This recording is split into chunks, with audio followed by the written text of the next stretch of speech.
Strategi yang baik biasanya sudah memperhitungkan 5 langkah ke depan. Halo semuanya, nama saya Michael. Selamat datang di channel saya, Sikutu Buku. Kali ini saya akan bahas buku Your Next 5 Moves karya Patrick Bet-David. Sebelum kita mulai, buat kalian yang mau support channel ini agar terus berkarya, caranya gampang banget. Kalian cukup klik subscribe dan nyalakan loncengnya. Dukungan kalian membantu banget supaya kita bisa rutin posting dan bersama-sama belajar di channel ini.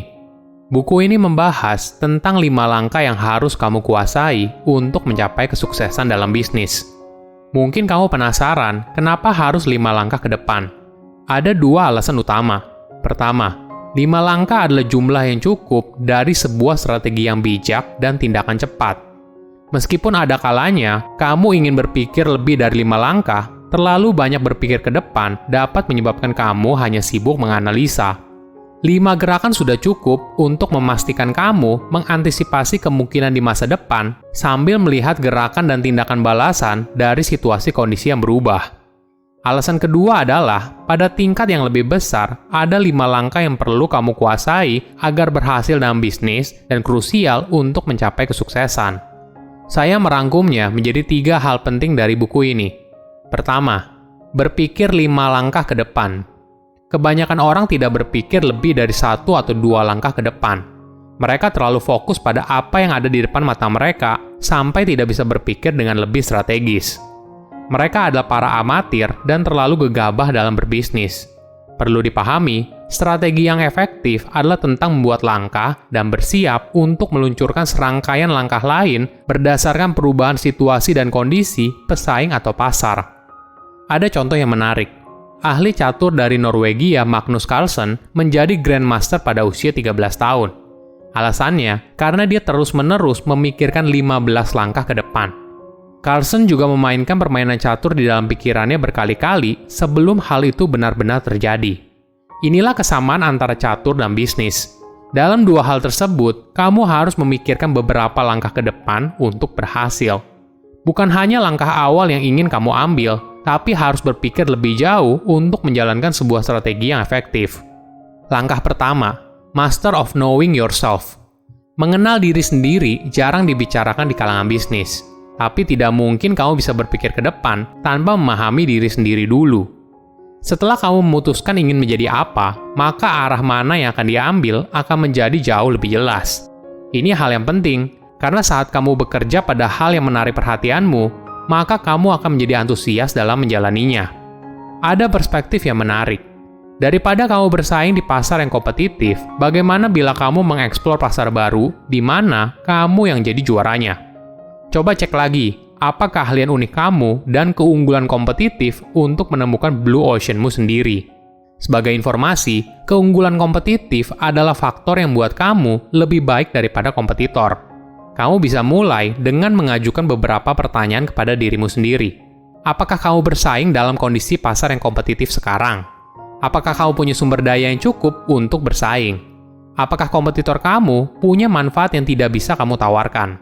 Pertanyaan ini bertujuan untuk mencari pasar yang cocok dengan keahlian dan keunggulan kompetitifmu. Jika sudah, maka kamu perlu menjalani hidup seperti masa depan kamu sudah terwujud di saat ini. Contohnya begini. Jika kamu ingin jadi chef, maka kamu harus bekerja seperti seorang chef dari sekarang. Hal ini berarti kamu mulai dengan belajar caranya masak, bereksperimen terus-menerus, dan mengetahui apa karakter seorang chef yang hebat. Jika kamu sudah berpikir dan bekerja seperti chef yang hebat di awal, maka barulah kamu bisa menjadi chef yang hebat. Pemikiran yang sama juga bisa kamu aplikasikan ke dalam bisnis. Untuk menjadi perusahaan yang hebat, maka perusahaan tersebut harus berpikir dan berperilaku seperti perusahaan hebat dari awal. Kedua, mindset untuk membangun bisnis yang besar. Langkah kedua, master the ability to reason. Perlu kamu sadari, tidak ada keputusan yang sifatnya hitam atau putih. Penting untuk kita bisa melihat area abu-abu dan mengambil keputusan di tengah ketidakpastian. Seperti yang pernah diucapkan oleh raja dari Roma bernama Marcus Aurelius, kamu hanya bisa mengontrol pikiranmu sendiri, bukan kejadian yang ada di luar. Jika kamu menyadarinya, maka kamu akan menemukan kekuatan. Menurut saya, ini merupakan pengingat yang sangat baik. Seringkali kita terlalu fokus pada kejadian yang ada di luar diri, namun lupa bahwa banyak hal di dunia itu berada di luar kendali kita dan sepertinya sia-sia jika kita fokus pada hal tersebut. Pemikiran ini mengubah cara kita melihat keadaan dan menyadarkan lagi kemana seharusnya kita berpikir. Dalam bisnis, boleh dibilang setiap saat kita selalu diminta untuk mengambil keputusan. Inilah kehidupan. Cara kamu merespon setiap hal yang muncul ditentukan dari bagaimana kamu bisa memproses peristiwa tersebut. Banyak pengusaha gagal bukan karena model bisnisnya yang kurang baik atau tidak didukung lagi oleh investor. Mereka gagal karena mereka menolak untuk meninggalkan pemikiran lama dan menolak untuk mengadopsi cara berpikir yang baru. Langkah ketiga, master building the right team.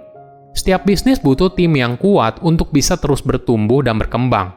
Oleh karena itu, penting untuk bisa memahami satu sama lain. Bisnis yang sukses mampu membangun rasa percaya antara karyawan dan pemiliknya, sehingga kerjasama yang saling menguntungkan ini akan mempercepat perkembangan dari bisnis. Beberapa pemilik bisnis membuat kesalahan dengan berpikir, kegiatan merekrut karyawan berakhir saat orang tersebut bergabung dalam perusahaan. Kenyataannya tidak seperti itu. Ketika kamu merekrut karyawan terbaik, kamu harus terus membuatnya bersemangat untuk berkontribusi terhadap perusahaan. Caranya bisa berbagai macam. Beberapa orang dimotivasi oleh saham dari perusahaan, beberapa oleh pembagian keuntungan, beberapa oleh gaji besar, beberapa oleh bonus, dan yang lainnya oleh keamanan finansial jangka panjang. Tidak ada yang persis sama, jadi kamu perlu tahu apa motivasi utama karyawanmu dan bagaimana kamu bisa menciptakan sebuah hubungan yang saling menguntungkan. Ketiga, cara meningkatkan bisnis. Langkah keempat adalah master strategi to scale. Sebelumnya kita sudah bahas bagaimana membangun tim yang tepat. Selanjutnya, kita harus mengerti bagaimana caranya untuk mengembangkan bisnis. Ada sebuah kutipan yang menarik dari Alexander the Great yang menyatakan kalau dia tidak takut dengan sekumpulan singa yang dipimpin oleh seekor domba, tapi dia takut apabila sekumpulan domba yang dipimpin oleh seekor singa. Hal ini menunjukkan kalau seorang pemimpin yang hebat sangat disegani. Dalam dunia bisnis, mereka adalah pemimpin yang tahu bagaimana caranya untuk mengembangkan bisnis yang mereka jalani. Langkah kelima adalah master power plays. Setiap bisnis pasti ada Goliath-nya, dan perusahaan ini tidak selalu menjadi perusahaan terbesar di industri kamu. Goliath dapat berupa perusahaan yang mengambil pangsa pasar di wilayah tertentu, atau punya keunggulan di wilayah tertentu. Sebelum kamu melawan Goliath, kamu perlu tahu bahwa Goliath lebih besar dari kamu dan memiliki lebih banyak modal, pengalaman, dan sumber daya. Tapi, Goliath cenderung melambat saat mereka menang, dan akhirnya berhenti bekerja sekeras dulu.